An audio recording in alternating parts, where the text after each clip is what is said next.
लघुग्रह या भागात तुम्ही लघुग्रहांविषयी शिकाल। या चित्राकडे पहा, ही आपली सूर्यमाला आहे, ज्यामध्ये सूर्य आणि विविध ग्रह, त्या ग्रहांचे उपग्रह, असंख्य धूमकेतू, लघुग्रह आणि उल्का या खगोलीय वस्तूंचा समावेश होतो। तुम्ही मंगळ आणि गुरु या ग्रहांमधला भाग पाहिला आहे का, जेथे असंख्य छोट्या वस्तू दिसतात? तुम्हाला माहित आहे का ते काय आहेत? ते लघुग्रह आहेत। चला लघुग्रहांविषयी तपशीलवार शिकूया। लघुग्रहांना काही वेळा प्लॅनेटोइड असे म्हणतात, म्हणजे लहान ग्रह।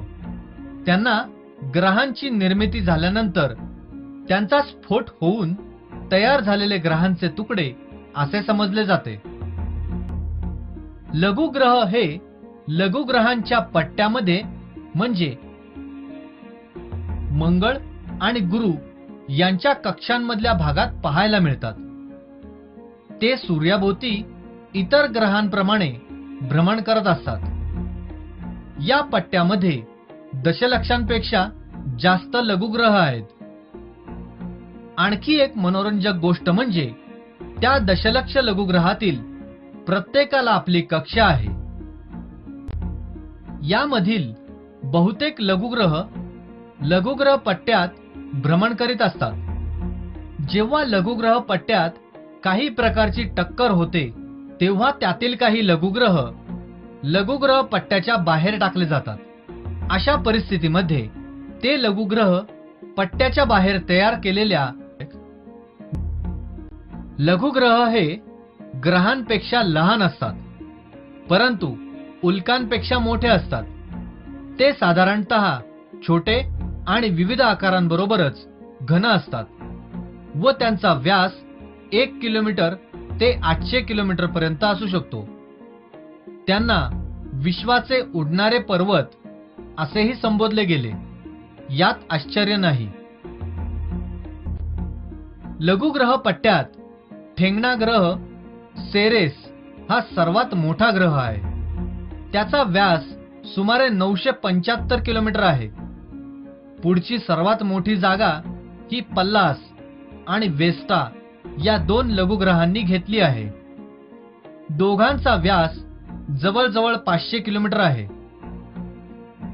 वेस्टा हा एकमेव लघुग्रह आहे की जो आपण उघड्या डोळ्यांनी पाहू शकतो, परंतु असे खूप कमी वेळा घडते, म्हणजेच एका शतकामध्ये 2 वेळा घडते।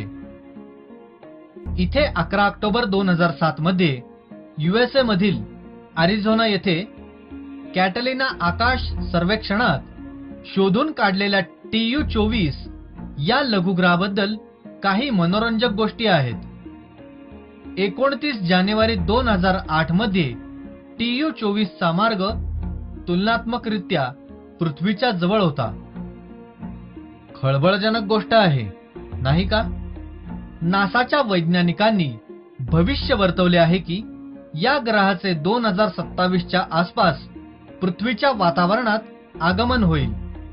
याची वाट पाहण्यासाठी थोडा लांब परंतु पुरेसा वेळ आहे। या भागामध्ये तुम्ही खालील गोष्टी शिकलात। लघुग्रहांना काही वेळा प्लॅनेटोइड असे म्हणतात, म्हणजे लहान ग्रह। लघुग्रह हे सूर्याभोवती लघुग्रहांच्या पट्ट्यामध्ये म्हणजे मंगळ आणि गुरु यांच्या कक्षांमधल्या भागात भ्रमण करत असतात। लघुग्रह हे ग्रहांपेक्षा लहान असतात, परंतु उल्कांपेक्षा मोठे असतात। लघुग्रह पट्ट्यात ठेंगणा ग्रह सेरेस हा सर्वात मोठा ग्रह आहे। पुढची सर्वात मोठी जागा ही पल्लास आणि वेस्टा या 2 लघुग्रहांनी घेतली आहे।